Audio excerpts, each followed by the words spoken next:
कोई शक नहीं मिल ये नाला ही है।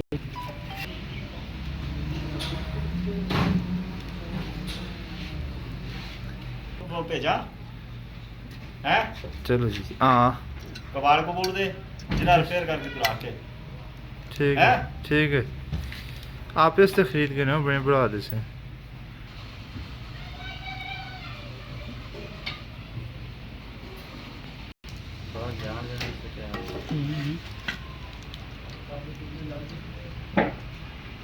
ये ग्रीस होके ना बिल्कुल ठीक हो जाती है, फिर भी कभी आवाज़ आए फिर नए डालने पड़ते हैं। चलो जी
वर्कशॉप